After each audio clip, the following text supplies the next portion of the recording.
Ah là là, je suis extrêmement heureux. Et en même temps, je me dis, voilà le casque que j'ai là, le XM5, c'est pas n'importe quel casque. C'est quand même un casque issu d'une lignée historique, si je puis dire, carrément culte.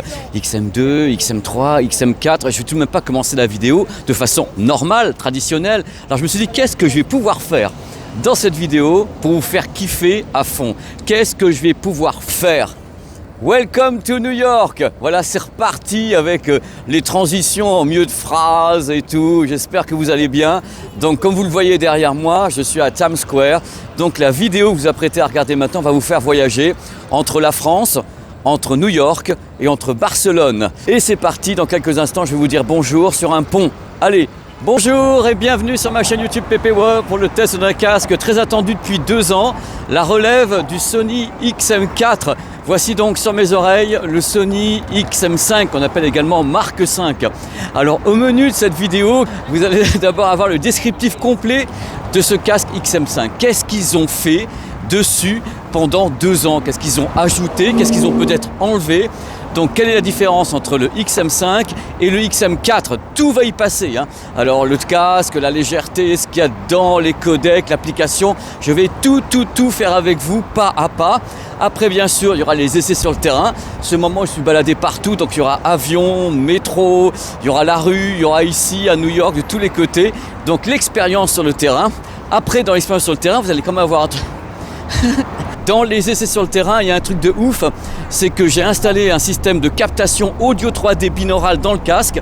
Donc vous écouterez ce qui se passe à l'intérieur du casque, comme si vous l'aviez sur les oreilles parfaitement, messieurs, dames, avec ou sans la réduction de bruit en live dans vos oreilles. Après tout ça, on ira faire un tour du côté des mesures, puisque le casque a été mesuré par mon pote ingénieur du son. Les mesures seront très claires, ça sera commenté, vous verrez les courbes. Je vais commenter calmement tout ça pour que tout le monde il comprenne ce qui se passe. En même temps, au cœur des mesures, il y aura un comparatif, puisqu'on a comparé le XM5 avec ses concurrents. Le premier concurrent, c'est d'abord le XM4, il faut quand même le savoir, vous verrez tout à l'heure pourquoi. Et on en profitera tout à l'heure joyeusement dans la bonne humeur pour comparer le casque Sony XM5 avec son alter ego chez Apple, AirPods Max, qu'on trouve désormais aux environs de 430 €, je crois. Il a beaucoup baissé, il a été lancé à 639 et désormais on le trouve justement peu ou prou au prix du XM5. Alors à faire, pas à faire, je ne sais pas, je ne sais rien. On va comparer avec les Bose, comme ça vous aurez les courbes, vous aurez tout dans le comparatif. Après les mesures et le comparatif, on aura bien sûr la célèbre séquence des plus et des moins et après une conclusion pour résumer un petit peu ce que vaut ce casque Sony XM5. Et bien sûr il y aura des bonus, moi je suis à New York, je me balade, je vais vous balancer des bonus de folie, tourner en 4K comme ça en plein soleil, pour que vous en preniez plein les yeux et plein les oreilles. Donc voilà, c'est le menu de cette vidéo. Restez bien avec moi. Je pense que ça va être un petit peu long parce que j'ai vraiment envie de me la donner. Surtout qu'il y a plein de trucs à dire sur ce casque. Il a l'air comme ça d'un casque un peu comme les autres, mais pas du tout, parce que Sony a changé vachement de choses dessus et des choses qui peuvent plaire ou pas plaire. Et en même temps, la conclusion de ce test, ça sera de savoir est-ce que ça vaut le coup d'acheter le XM5 ou bien est-ce que par hasard, le XM4 n'est pas extraordinaire et déjà extraordinaire et qu'il en peut plus. Voilà, donc c'est parti pour cette vidéo.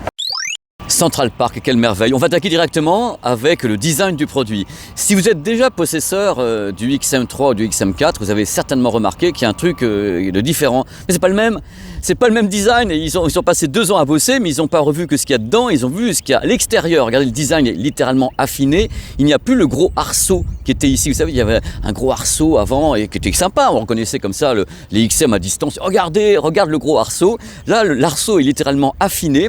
Les matières sont plus légères. Il pèse 250 grammes. Ici, c'est super doux. C'est même feutré. Quand on le pose sur la tête, comme ça, pour les gens qui ont des cheveux comme moi, on n'a pas la marque. Vous savez, il y a des casques, vous les mettez, vous avez une marque de l'arceau pendant 2 jours et demi, du genre arceau de sécurité. Là, c'est même pas le cas.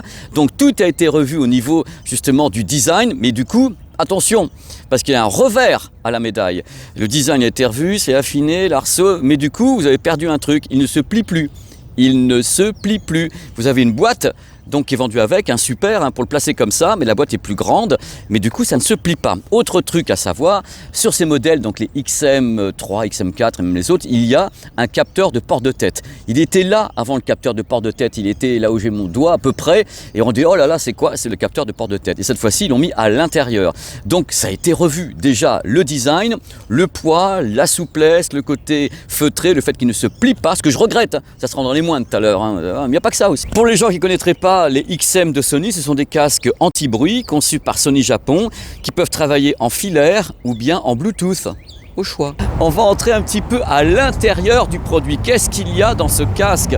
Il y a des nouveaux drivers, donc des nouveaux haut-parleurs. Avant, les précédents sur le XM4, c'était des drivers de 40 mm. Là maintenant, ce sont des drivers de 30 mm sur ce casque. Ils ont tout changé. C'est des abonnés. Est-ce que vous voulez voir un mec faire un photobombing?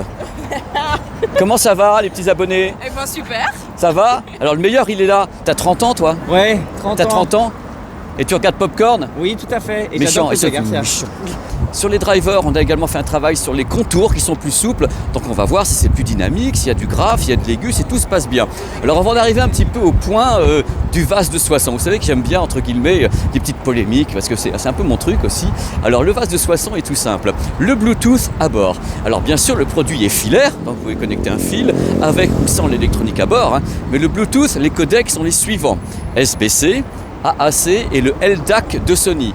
Mais il n'y a plus du tout de Bluetooth aptX HD. Donc j'ai posé la question à Sony, je leur ai dit mais why? Ils m'ont dit de toute façon notre codec audio LDAC est meilleur que les autres, donc il n'y a pas de problème, on a un bon son avec parce que nous avons un des meilleurs codecs au monde. Je dis ok. Là, il n'y a pas de problème là-dessus, vous avez un très bon codec, mais sur les précédents XM3 et XM2, vous aviez la PTX. Donc, vous ne voulez pas nous le dire, mais vous êtes engueulé un petit peu avec Qualcomm, ou bien vous ne voulez plus payer de royalties ou un truc comme ça. Il ne faut pas nous la faire, Sony. Le LDAC permet d'avoir des fichiers dits iRes 24 bits avec une grosse compression quand même. Ne croyez pas que le LDAC fait des miracles. Hein. Le problème du LDAC est tout simple, parce qu'on peut en parler comme ça ensemble. Le LDAC, c'est un débit qui peut aller jusqu'à 990 kbps par seconde, mais souvent au détriment de la stabilité. C'est-à-dire qu'on peut avoir du débit, mais ça va lâcher, ça va faire, voilà, vous allez avoir quelquefois des problèmes non pas de qualité, mais de coupure. Et dans ce cas-là, dans l'application, vous pouvez choisir entre soit la qualité, soit la stabilité. Dans la série, qu'est-ce qui a changé entre le XM4 et le XM5? On a le nombre de micros. Cette fois-ci, il y a 8 micros au total sur ce produit qui sont dédiés à la fois pour la réduction de bruit numérique et notamment à la captation des appels téléphoniques. Contrairement au XM4, cette fois-ci, il y a 4 micros, donc 2 x 2 micros pour la captation des appels téléphoniques avec une surface différente. C'est-à-dire qu'on sait très bien que l'ennemi, entre guillemets, des appels téléphoniques, c'est quoi? C'est ce qu'on a sur ce pont, c'est le vent. Le vent, alors ça fait... Donc on a installé un revêtement mèche, donc un tissu qui permettrait, dans tous les cas, d'entendre moins le vent lors des appels téléphoniques qui en plus sont beamformés, c'est-à-dire que les micros vont essayer de détecter l'endroit où il y a votre voix, ils vont se focaliser dessus, donc il y a 2 paires de micros. Mais vous voyez que j'ai un micro avec une tige devant moi, ce qu'on ne peut pas faire avec ce type de casque, et du coup les micros sont loin de ta bouche, donc ils doivent trianguler pour savoir à l'endroit où tu parles, et dans ce cas-là, il y a 4 micros pour le faire maintenant. Les haut-parleurs, les micros, mais derrière tout ça, il faut un cerveau, un gros cerveau de préférence, pour travailler. Il y a 2 cerveaux carrément, il y a 2 processeurs qui se chargent à la fois de la qualité audio, parce que quand ça rentre en Bluetooth, ça va travailler derrière, de la qualité audio, des appels téléphoniques et de la réduction de bruit. Les 2 processeurs existaient déjà, du moins à ma connaissance, sur le XM4. Il s'agit du processeur V1 et il s'agit du processeur QN1 qui sont vraiment dédiés au travail sur la réduction de bruit. Ils ont essayé de pousser à fond en rajoutant des micros en plus et a priori en optimisant quand même un peu ces 2 processeurs qui travaillent en même temps. Il faut savoir que pendant les appels téléphonique, puisque je reviens un petit peu dessus quand même, j'ai pas tout dit, il y a des circuits qui se mettent en route qui s'appellent le HD Voice, il y a une suppression de l'effet écho, parce que ça c'est terrible aussi, hein. Quand vous parlez, vous avez l'impression que vous êtes 15 en même temps, c'est-à-dire que tu parles et ton double, ton triple, tous tes frères jumeaux, tous tes deux Paul Ganger se mettent à parler en même temps que toi, et il y a bien sûr une réduction des bruits ambiants. Bien sûr, comme toujours, Sony a mis à bord son fameux circuit DSEE Extreme. C'est quoi le DSEE Extreme? Bien c'est tout simple. Dans le cas où vous avez un fichier qui est, on va le dire, du MP3, un truc qui est compressé, il va essayer de s'en occuper pour qu'on n'entende pas trop la compression. C'est le DSEE Extreme. Pour gérer ce casque, vous avez une de mes applications favorites au monde. C'est l'application Sony Headphones. Alors moi je l'adore. On peut faire des tas de trucs, mais attention, sachez que l'application n'est pas différente pour le XM5 que pour le XM4 par exemple. C'est la même application, donc on trouve les mêmes choses. Le Speak to Chat, on trouve également le mode Quick Attention, je vais déjà expliquer ce que c'était dans justement le test du XM4. Et on trouve des fonctions géniales, dont l'égaliseur, donc égaliseur audio. On a la possibilité de programmer un trajet. Alors ça c'est marrant.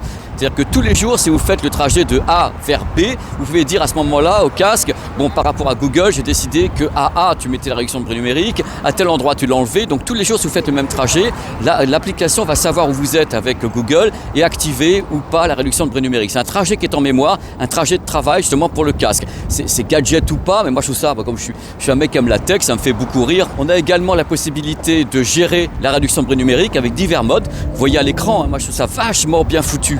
À chaque fois, je ne m'en lasse pas de ce pont de Brooklyn en plus en plein soleil comme ça. Il y a un truc sur lequel Sony a insisté à propos de ce casque-là comme du précédent, c'est que le casque est capable de savoir si vous écoutez de la musique au sol, donc au niveau de la mer, là où nous sommes, ou bien dans les airs, en avion, et par rapport justement au capteur de pression, il va ajuster son travail sur la réduction de bruit, sur le son et autres, une égalisation particulière si vous êtes dans un avion. Voilà, c'est fait, c'est prévu à bord. On va parler un petit peu des spécifications techniques officielles données par Sony sur ce casque. La sensibilité 102 dB. La bande passante de ce casque est comprise entre 4 et 40 000 Hz officiellement. Donc si ça atteint 40 000 Hz, le casque peut en effet avoir le libellé ARS, puisque à 40 000 Hz, on fait passer ce qu'on appelle les harmoniques. Donc c'est pour ça que le casque est compatible LDAC en Bluetooth, parce que le Bluetooth permet de faire passer la haute définition audio 24 bits en compressant à mort. Sinon, vous avez le filaire pour avoir les signaux que vous voulez à l'intérieur de ce casque, qui est donc un casque Hi-Fi libellé ARS. Concernant l'impédance, le casque a deux façons de fonctionner. Il peut travailler en actif ou bien en passif.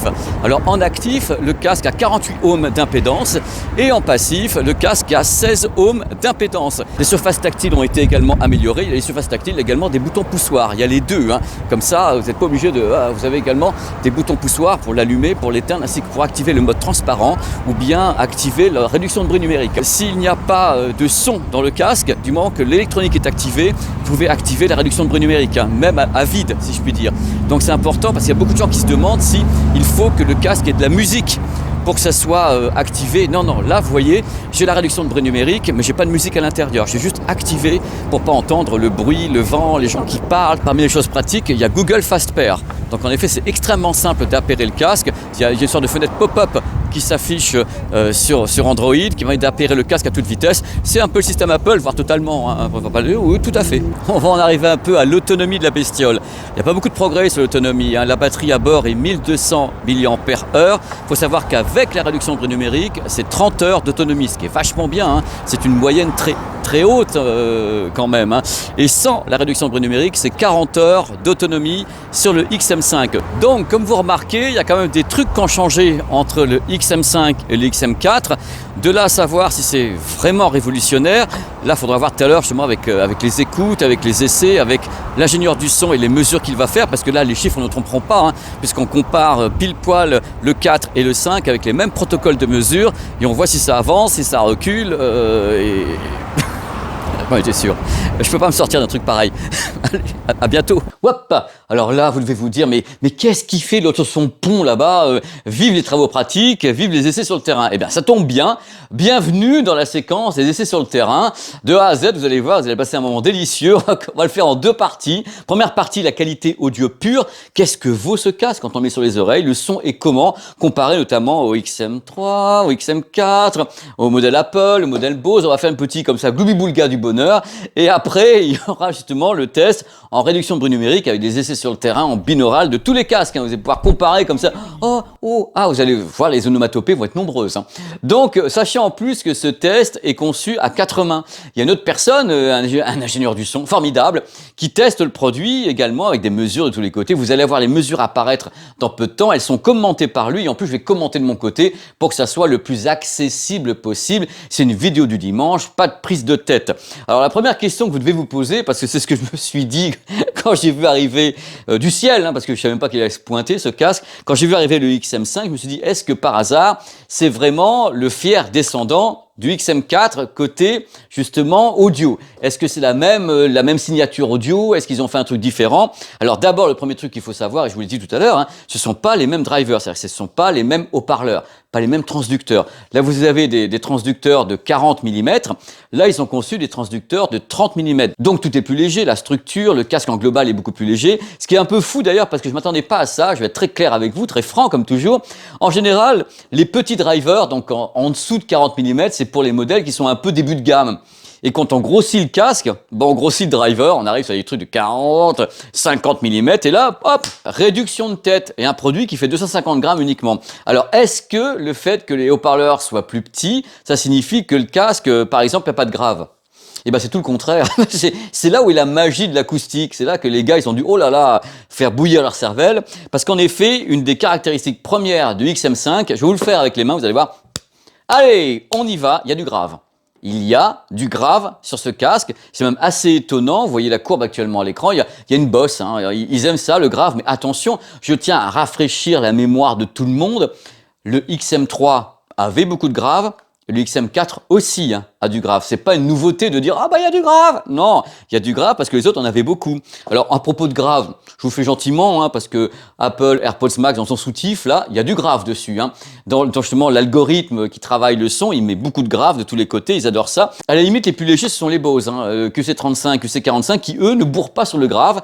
Du moins, ils mettent pas ça en exergue. Mais attention, justement, on y revient avec tout mon petit bazar, c'est que le XM5 a du grave. C'est vrai, c'est soutenu, le grave, il tape bien, mais vous avez l'application. Si cet amont de grave ne vous va pas, vous allez dans l'égaliseur et hop, vous baissez le grave en disant bah tiens, il y en avait un petit peu trop, j'aimerais qu'il y ait un petit peu moins et tout. Même chose, vous avez des pré-réglages sur iOS pour justement moduler en effet le rendu du grave sur les AirPods Max. Donc je vous le cache pas, si vous aimez le grave, le casque est assez surprenant. Quand vous allez passer des morceaux justement d'électro, des choses comme ça, vous allez dire ah bah tiens, ça tape bien, et il tient bien. Globalement, on sent qu'il y a du volume sonore, il va pas se mettre à saturer de tous les côtés, il n'y a pas un côté agressif, le grave est un petit peu rond, mais ça rend un truc un peu agréable, il tient bien, voilà, c'est un bon grave. Alors après, moi je vous montre, je commence par le grave, donc il y en a plein. Le médium, je rappelle toujours le médium sur les voix, certains instruments, les synthés, le médium. Alors le médium est un petit peu différent du 4, c'est vrai que le 4 a une tendance peut-être à être légèrement agressif sur le médium. Je trouvais que là, ça coulait. C'était vraiment un son qui était agréable sur le médium. Les voix sont bien retranscrites. J'ai dit un petit peu, commencez pas à dire oh là là, il raconte n'importe quoi. Non, non. Je trouvais qu'il y avait une petite différence sur le médium également, qui est très soutenu, qui est plutôt agréable, qui est un médium qui, dans tous les cas, avec une bonne source, n'est pas agressif. Alors l'aigu est assez fin, est assez finot. J'ai trouvé que l'aigu me semblait un peu plus fin sur le XM4 que sur le XM5. Mais globalement, on peut dire que le son se tient vachement bien. Je veux dire, là, on est vraiment en train de faire quelque chose entre nous. C'est un exercice compliqué parce qu'on parle, et je vais y venir un peu plus en détail, on parle que de casques d'exception. Là, on n'est pas en train de parler de la vieille guimbarde de l'Ouest. Donc, toutes les bestioles qui sont là sont déjà des casques qui sont étonnants dans la qualité. Mon Dieu, ça fallait que ça m'arrive. Coucou, c'est pas moi. Pour être très clair avec vous, le XM5 s'inscrit dans un trio. Le trio, il est là. XM5, XM4 et AirPods Max, qui a vraiment un son. Je rappelle quand même le son de ce produit, c'est un son qui est entièrement, entre guillemets, je le prenais pas mal, qui est trafiqué par l'algorithme. Vous savez, c'est computational audio chez Apple, mais le computational audio, c'est du grave, du médium et de l'aigu, et on y va, on s'ennuie pas. Ce sont 3 excellents produits, mais qui globalement en font des caisses. Autant le dire, ces 3-là en font des caisses, contrairement justement aux Bose QC35 et aux Bose QC45 qui sont un peu plus calmes. Je l'avais dit dans les tests, Bose, il n'y a pas trop de boss. Oh, c'est moi, je l'ai fait, c'est vrai. Bose, il n'y a pas trop de boss. Sur le grave, c'est impossible à dire. Sur le grave, on sent que le grave est modéré, c'est pas un truc qui tabasse. Le médium est bien calé et l'aigu est propre. Ils ont un son qui est plus... Le mot neutre, je le déteste parce que en audio, il n'y a pas de neutre. Il est plus calme. Tandis que ceux-là... Donc globalement, je vais résumer pour le XM5, du grave, très soutenu, très présent, vraiment une bosse sur le grave, et il faudra peut-être toucher un petit peu l'égaliseur. Un médium qui se tient bien, des belles voix, une belle présence, un aigu qui est propre, qui va à mon avis pas assez loin, c'est-à-dire que moi j'ai pas senti que l'aigu était extrêmement défini pour un casque qui est en plus libellé ARS. Alors on va y venir sur l'ARS, parce qu'on a fait des essais, des mesures avec justement des signaux en LDAC, en Bluetooth et en AAC. Nous, aux mesures comme moi à l'oreille, j'ai pas senti de gap entre le AAC et le LDAC que j'ai envoyé, voilà, avec un Xperia qui est ici. Donc, j'ai pas senti un gap du tout. J'ai presque pas senti la différence entre le AAC et le LDAC en Bluetooth. Il y a un truc qui m'a pas du tout fait plaisir. Alors, mais pas du tout de chez du tout, mais je m'y attendais. Curieusement, je m'y attendais. C'est que ce casque peut travailler en passif. Ça veut dire quoi en passif? Celui-ci aussi, hein, le XM4 peut travailler en passif. C'est-à-dire qu'on arrête l'électronique. Hop, on appuie un bouton, on arrête l'électronique. Il devient un casque passif qu'on alimente avec justement une prise mini jack qu'on met sur un baladeur ou ce que vous voulez. Donc, il est passif. L'électronique n'est pas en route et je peux vous garantir qu'il vaut mieux la mettre en route parce que en passif, les résultats sont pas bons du tout. Mais XM4 aussi, hein, en passif, ça s'écroule. Je pense que ces casques sont conçus pour avoir l'électronique activée parce que le résultat est tellement différent en passif ou en actif que je ne peux pas, moi, vous conseillez le XM5 en passif. Ce que j'ai entendu en passif, c'est-à-dire avec rien d'allumé, c'est-à-dire l'électronique en off, dans ce cas-là, ça devient uniquement un casque qui est électrique, les membranes vibrent et c'est tout. C'est pas très bon. C'est pas très bon, c'est fade, ça manque de patates. Et en plus, quand il y a le câble qui est connecté, vous appuyez et vous mettez l'électronique en route et hop, ça décolle. Pourquoi? Parce qu'il y a le traitement qui se met en route, le traitement numérique se met en route, il y a tout le bazar qui se met en route et dans ce cas-là, le casque prend vie. Même si ces casques ont tous des ports mini jack, il faut, à mon avis, que l'électronique soit activée parce que je pense qu'ils ont été conçus par les ingénieurs pour travailler avec l'électronique activée, qu'elle ait ou pas la réduction de bruit. Mais l'électronique, c'est déjà le traitement numérique audio. Voilà, ils se sentent mieux avec ça. Et le son est meilleur. Vraiment. Il y a un fossé. Vous commencez à voir se dessiner la personnalité du XM5, c'est qu'en effet, le XM4 et le XM5, on peut pas dire qu'il y a un fossé entre les deux. Non, pas du tout. Ils ont une petite différence dans la signature sonore, notamment sur le grave et sur le médium. Mais moi, je peux pas vous dire en vous regardant dans les yeux, ah, mais il est meilleur, hein. Non, je peux pas. Au niveau de l'audio, je peux pas vous dire il est meilleur.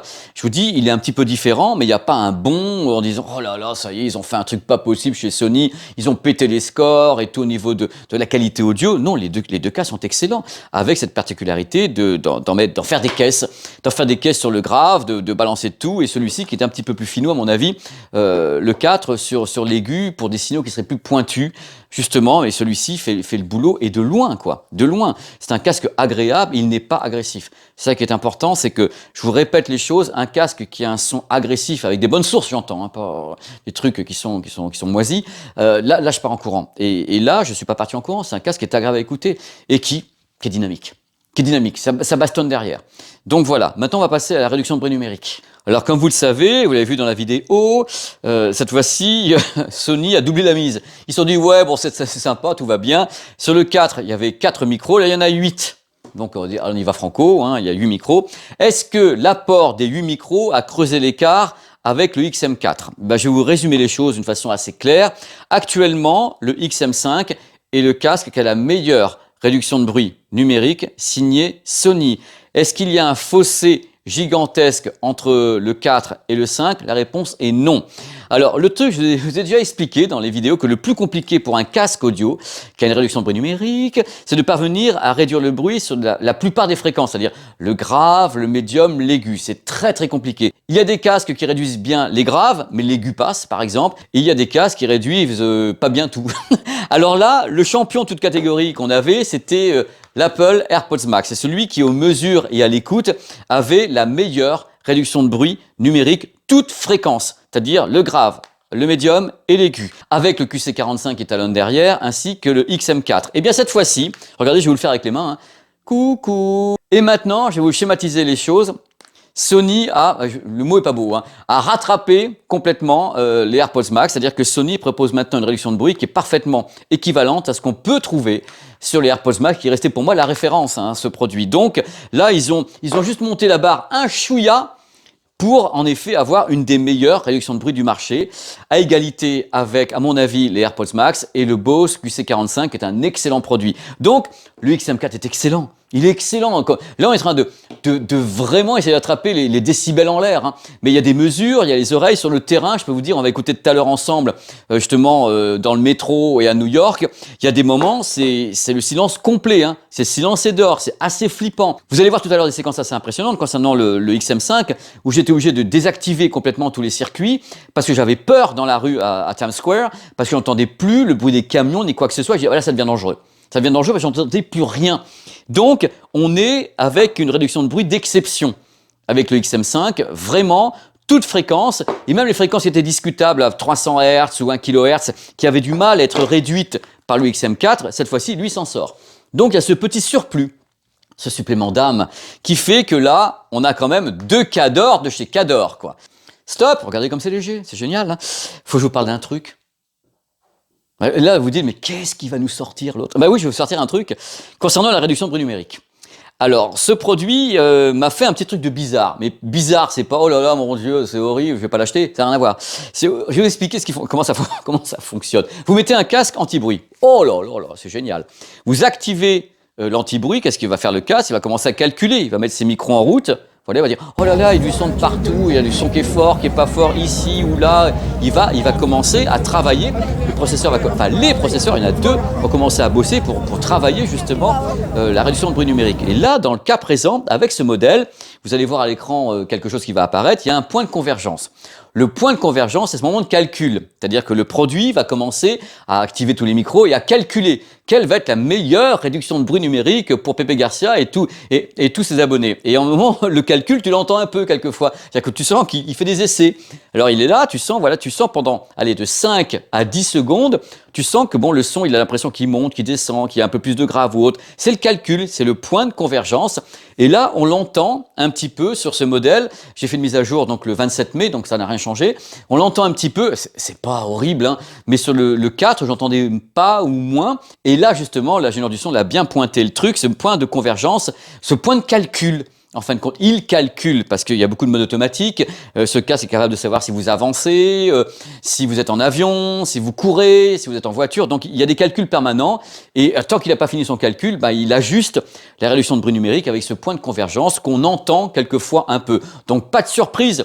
Si vous achetez ce casque et pendant 5 secondes, vous entendez qu'il fait qu'il a l'impression que le son est plus fort ou moins fort, qu'il équilibre, c'est ce calcul qui est qu'on entend un peu. Voilà, ou beaucoup. Quelquefois, si le son est très fort dehors, on sent qu'il fait au mieux. Une fois qu'il a réussi à faire son calcul, au bout de 5 à 10 secondes, silence et dehors. Avant d'aller sur le terrain avec la captation en 3D binaural, je vais vous parler un petit peu de la transparence. Vous savez, les modes, vous appuyez, vous écoutez ce qui se passe à l'extérieur. Alors, le meilleur, en mode transparent, ça reste celui-ci. AirPods Max. C'est celui où, à un moment donné, quand vous appuyez sur le mode transparent, vous ne savez même plus que vous avez de casque. C'est-à-dire que le niveau est celui que vos oreilles auraient idéalement. Vraiment ce que vous entendez si vous réenlevez le casque. C'est-à-dire que là, vous l'enlevez le casque, vous n'avez plus aucune différence entre le mode transparent et votre propre audition. Par contre là, le son est très bon, mais vous avez un volume un peu moins élevé. C'est-à-dire quand vous enlevez le casque, c'est plus fort à l'extérieur. Donc le mode transparent est plus modéré que sur le AirPods Max, qui reste le meilleur mode transparent que j'ai entendu. Il est imbattable pour le moment. Il n'a pas été battu par le XM5 qui le talonne de ça. Mais il y a des mesures, il y a nos oreilles. Moi, j'ai senti tout de suite que celui-ci était la transparence impeccable. Nickel, toute fréquence, même niveau que tes propres oreilles. Là, il y avait quand même un côté un petit peu en retrait, légèrement en retrait. Même chose pour le QC45, qui a un mode transparent qui est excellent, mais qui ne parvient pas non plus à avoir le mode transparent du Apple AirPods Max. Il reste quand même j'allais dire une putain de réussite, mais oui, parce que techniquement, ils ont fait un truc, waouh! Quand on l'avait testé, moi, je suis quand même tombé un petit peu... Je dis, oh là, mais qu'est-ce qui se passe là-dedans? Et c'est même pas une marque audio qui le fait. Quelle honte. Et allez hop, à la bonne franquette, on est sur des produits d'exception, mais qui ont des petites variantes au niveau de la signature sonore du mode transparent ou bien du niveau de réduction de bruit numérique, mais on est sur des gaps qui sont minuscules. Minuscules. Et ça va être compliqué de faire monter le truc, je peux vous dire maintenant. Hein. Là, bonne chance. Hein. Parce qu'on est avec des trucs étonnants. Justement, parlant d'étonnants, on va écouter maintenant sur le terrain, justement, le XM5 dans les rues de New York, avec ou sans la réduction de bruit numérique. Et après, on ira dans le métro, avec tous ces casques, avec ou sans la réduction de bruit numérique. Vous allez voir, c'est époustouflant. Vraiment, j'ai été époustouflé. Regardez comment je suis époustouflé.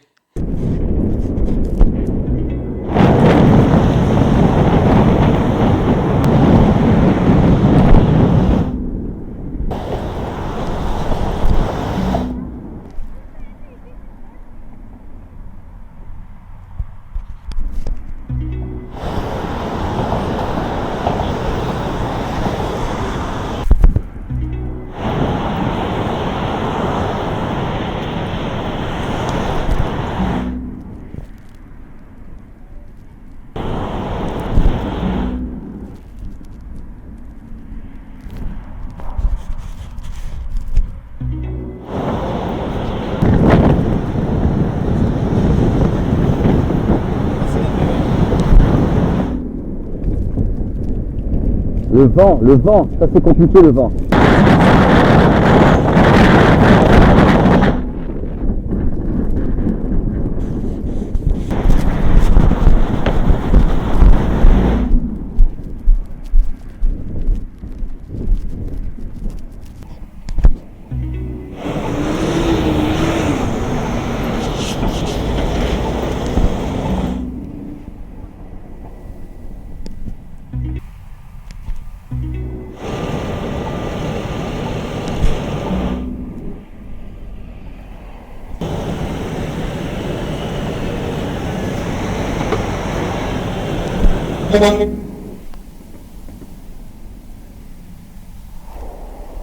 Donc j'ai remis le mode transparence pour bien entendre les véhicules, pour bien entendre un klaxon, un truc comme ça. Bien sûr, si je vais dans le métro tout à l'heure, je vais réactiver la réduction de bruit à fond, ou si je prends l'avion, ou des endroits comme ça. Mais dans la ville, j'ai beaucoup de mal à avoir la réduction de bruit numérique activée à fond.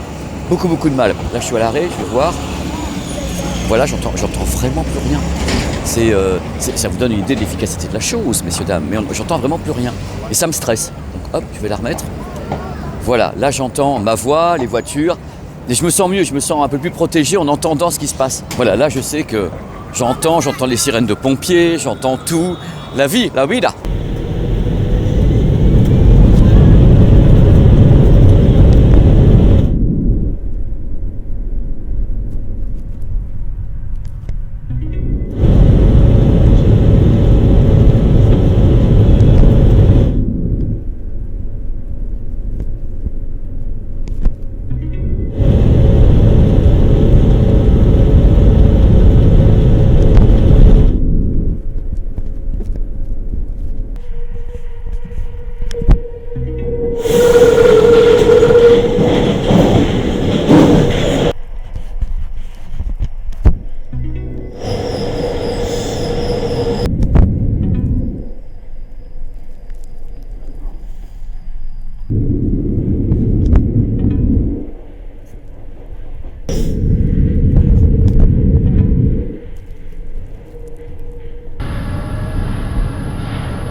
Réduction du bruit, désactivé.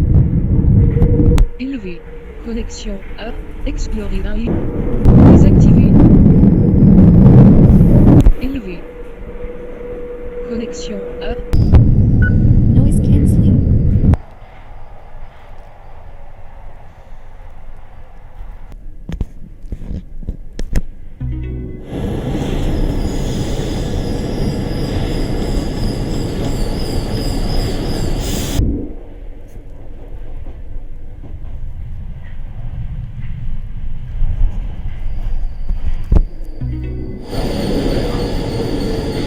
Voici maintenant la séquence des plus et des moins. Ce moment absolument incroyable durant lequel on fait des jolies caresses ou on donne des jolies baffes.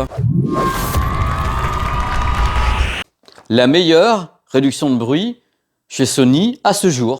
La meilleure application du marché. On peut tout faire avec.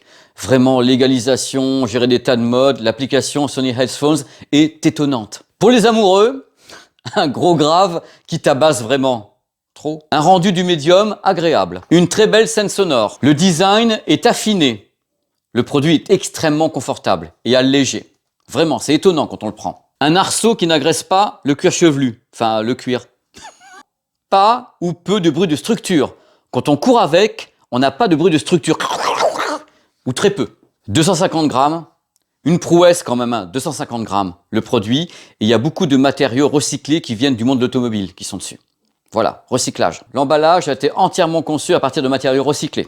La boîte de transport est réellement super élégante. Une très belle autonomie générale et un mode Quick Charge. Pour les gens qui veulent vraiment gagner du temps, il y a Google Fast Pair à bord, hop, on appuie, ça pop et ça perd tout de suite. Le modèle peut être utilisé en passif sans aucune électronique activée. On peut utiliser le XM5 sans musique mais avec la réduction de bruit activée. Je dis ça parce qu'il y a beaucoup de gens qui me disent est-ce que le casque a besoin d'un signal musical pour s'activer? Non, non, même à vide, vous avez la réduction de bruit numérique. Globalement, une bonne qualité des appels téléphoniques, mais s'il y a vraiment beaucoup trop de bruit ou bien du vent, là, c'est compliqué. Le mode transparent a été amélioré comparé au XM4. Il y a encore un step-up. Le Bluetooth est multipoint. Le Bluetooth est LDAC. Il y a une nouveauté sur l'application Sony Headphones. C'est un mode qui permet d'adresser une application. Par exemple, si vous décidez que c'est Spotify, hop, tap, et vous envoyez Spotify en instantané. C'est plutôt pratique. J'en parle sur la 5e avenue ici à New York, mais le prix, ça dépasse 400 €, ça commence à devenir un seuil psychologique très élevé pour le public. C'est-à-dire que les précédents étaient à 399 maximum, après 349 ça descend, mais là ils attaquent à plus de 400 €, c'est compliqué. Ils ne se plient pas. Mais qu'est-ce qui leur a appris chez Sony de faire un casque qui ne se plie pas? Alors que tout le monde adorait les précédents parce qu'ils se pliaient, ils se mettaient comme ça en corolle à l'intérieur d'une petite boîte, et là maintenant le truc il se plie pas, on dirait le Bose 700. C'est pas moi, je l'ai pas dit. À ma connaissance, on ne peut pas l'utiliser quand il est en charge. Moi, j'ai pas réussi. Quand on le met en charge, il s'arrête. Pour les amoureux de Qualcomm, il n'y a pas la PTX à bord. Le Bluetooth multipoint ne fonctionne pas s'il y a le signal LDAC. Il fonctionne uniquement avec le SBC et le AAC. À mon sens, il y a un graphe qui en fait trop, mais vous avez l'égaliseur si vous voulez, pour réduire ça. Je mets dans les moins parce que je trouve ça important, je me permets de penser qu'il n'y a pas un réel fossé entre le 4 et le 5. C'est-à-dire que quelquefois, il y a des évolutions, on se dit « Oh là là, mais qu'est-ce qu'ils ont fait? Ils ont pété les scores !» Et là, on écoute le 5, on a le 4, on voit les... C'est pas quelque chose qui est tranché. C'est-à-dire que peut-être si vous avez le 3 même que j'adore ou le 4, il n'y a peut-être pas la nécessité d'acheter le 5, je vous le dis franchement. Il n'y a quand même pas un gap gigantesque, vous dites qu'il y a une nouvelle fonction incroyable et tout. D'autant qu'il y a beaucoup de gens qui m'ont dit dans les commentaires déjà rien que des news, il ne se plie pas, tandis que les autres se plient. Je comprends toujours pas pourquoi Sony n'a pas fait un casque qui se plie. Globalement, si vous baladez dehors, comme j'ai pu le faire à New York, quand il faisait chaud, vous allez chauffer un petit peu aussi.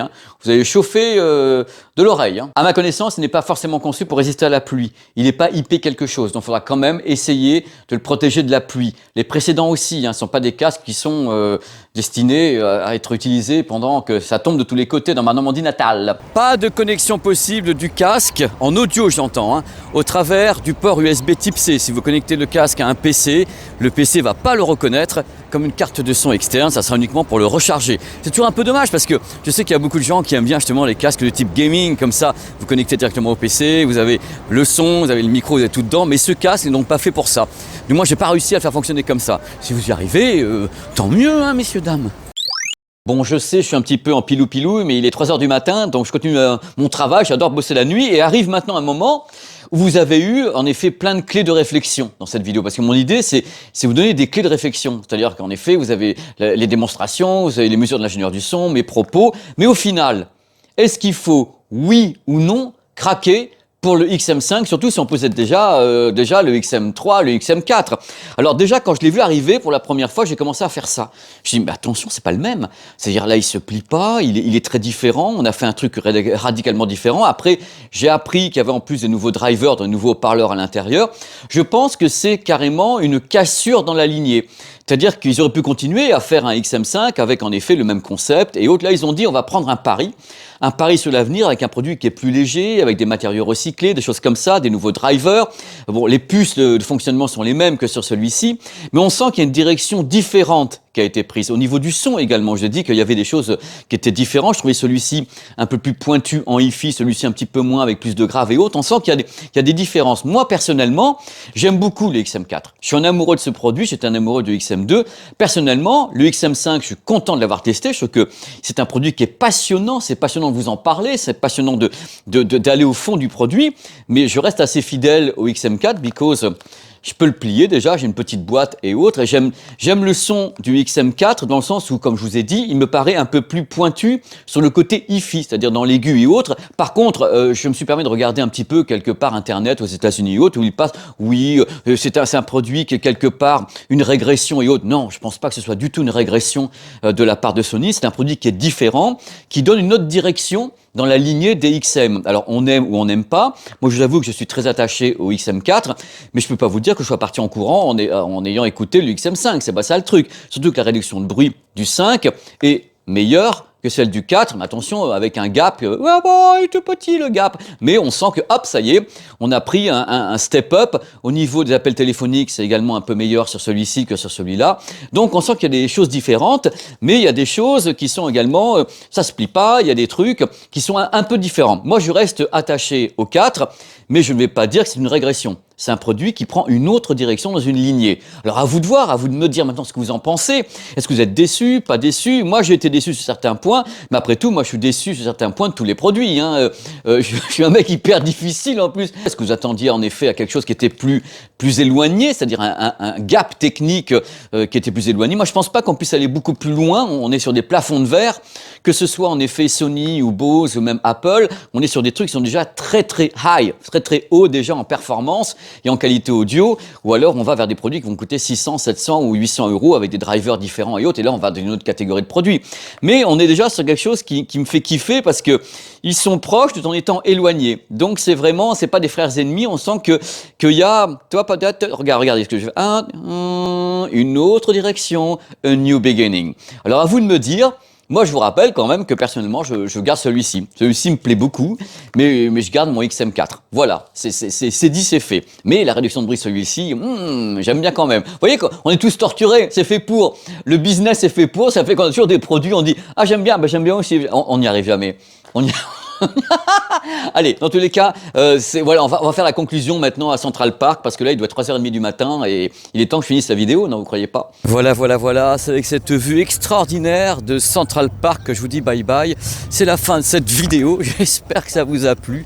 Voilà, j'ai décidé de faire un truc, en effet, on parlait technique, on se baladait en même temps, tout ce que j'aime faire sur cette chaîne, le côté reportage, pas rester enfermé chez moi ou dans un studio. J'aime bien faire des vidéos dans les studios, mais c'est vraiment à l'extérieur que je me sens le plus à l'aise pour vous parler. Et en effet, c'est facile de le faire avec des petites enceintes, des casques, des écouteurs, des smartphones. Bien sûr, avec les téléviseurs et les barres de son, c'est beaucoup plus compliqué. Mais enfin voilà, j'étais super heureux de faire cette vidéo. J'espère que vous avez trouvé toutes les choses que vous vouliez. Il y a eu les comparatifs avec les autres casques, il y a eu les mesures de l'ingénieur du son, il y a eu plein d'images qui ont été tournées donc ici à New York, que ce soit à Central Park, que ce soit un peu partout dans New York. Il y a eu Times Square. N'hésitez pas à aller vous balader sur la chaîne pour essayer de trouver, va chercher bonheur, pour essayer de trouver du bonheur avec les vidéos. Là donc, cette vidéo est sortie, il y en a d'autres qui arrivent, j'ai d'autres casques, j'ai des écouteurs, j'ai des téléviseurs, j'ai plein de trucs. Voilà, dans tous les cas, je voulais vous embrasser et vous remercier à nouveau d'être sur cette chaîne, parce que c'est toujours un plaisir de vous savoir là. Je sais pourquoi je fais tout ça, c'est pour vous. Times Square du matin, réveil serein. Il est 9h du mat, on est mardi matin ici à New York. Et voilà, c'est joli, il y a un peu moins de monde que le soir ou que l'après-midi. Ou vers 15h, c'est ingérable dans le coin, c'est juste hallucinant. Là, voilà, beau ciel bleu. On va avoir entre 22 et 26 degrés aujourd'hui, ici. Je vais aller faire quelques petites images par là-bas. Je profite du fait qu'il n'y a pas trop de monde encore. Regardez un peu toutes les belles couleurs. 3e jour ici à New York, donc c'est la journée durant laquelle je vais faire le reportage, je vais tourner le reportage autour de la marque Sonos et de leurs nouveautés. Donc là je me dirige royalement vers Times Square. Il fait beau, c'est le matin, il devrait y avoir un petit peu moins de monde que les autres moments de la journée parce que vers 5-6 heures c'est juste de la folie ici. Donc là ça devrait être plus calme. Pour moi, vous voyez derrière la belle échoppe Macy's avec toutes les fleurs à l'extérieur, c'est magnifique. Le temps est magnifique. J'ai beaucoup de chance parce que Gogol avait dit ouais, il va pas faire beau et tout. Hier, il a plu quand même ici. Et il y avait du brouillard à l'atterrissage hier après-midi. Et là, aujourd'hui, c'est le pur bonheur. Donc, le pont de Brooklyn, messieurs, dames. Le pont de Brooklyn, avec du monde, mais c'est encore acceptable. C'est-à-dire qu'on est lundi après-midi. Hier, on ne pouvait pas mettre un pied devant l'autre. Le dimanche, c'est pas la peine, il y a trop de monde. Oh là là. Pendant qu'on y est, Sony a vraiment insisté sur un point. J'en profite pour vous dire que je suis sidéré parce qu'il n'y a pas trop de monde sur le pont de Brooklyn, parce qu'en général, c'est toujours le bazar le plus complet. Et là, je suis très content. Par contre, il y a de la peinture ici. Et qui c'est qui a posé le smartphone? Voilà, c'est moi. J'adore. j'ai jamais vu aussi peu de monde ici. C'est du délire. En général, je viens ici et c'est blindé, mais voilà, toute la journée blindée. Et là, le miracle est avec nous. Aujourd'hui, je voulais tourner cette vidéo justement, une partie de la vidéo du Sony, et c'est génial. Je suis tellement heureux de pouvoir vous offrir ça et de l'avoir dans des conditions pareilles où vraiment on peut en profiter et pas avoir trop de monde, que je suis vraiment très heureux. Là, je m'entends parler, c'est génial. Voilà, là ça va aller beaucoup mieux. J'étais en réduction de bruit numérique, donc j'ai l'impression que je m'entendais pas. Donc c'est un peu terrible. Ça marche bien, hein, je peux vous dire. Ça faisait des années que je voulais me retrouver ici, à cet endroit précis, dans ce spot précis, pour que ça soit joli. C'est encore plus beau la nuit, mais ce soir, j'aurai pas le temps. Voilà, mais ici, vous voyez pas le temps ce soir. Juste pour le plaisir, voici la vue de ma chambre d'hôtel. Regardez un petit peu. Ça, c'est une partie de la vue, mais le meilleur, c'est ça. J'ai la vue sur l'Empire State Building. Donc quand je fais dodo, je me mets à la place où je dors. Voici. Coucou, ça c'est l'endroit où je dors, c'est mon lit. Et je dors devant ça. Je me dis que j'ai quand même une super chance, quoi. C'est tellement beau. Et là encore, vous l'avez en vidéo, moi je l'ai devant moi. L'Empire State Building, c'est presque un poster tellement c'est beau, il est magnifique. Et il m'accompagne toute la nuit. Je le regarde comme ça avant de me coucher et puis je me dis, c'est quand même super joli. Je vous mets un grand angle. Le grand angle, c'est pas la même qualité. Voici en grand angle la vue de ma chambre d'hôtel. Je suis au 15e étage, ici. Et là, c'est l'endroit où je suis dans mon lit. Voilà, c'est la vue que j'ai dans mon lit. Et c'est difficile de dormir quand on a la chance d'avoir ça, d'être si près de l'Empire State Building. C'est dur de trouver le sommeil. Donc quelquefois, là je ferme les rideaux parce que je suis trop perturbé. J'arrive pas à dormir parce que je me dis, j'ai pas le droit de gâcher l'idée que je dois regarder ça parce que dans 2 jours je serai plus là et j'aurai plus ça devant moi. Je l'aurai plus du tout.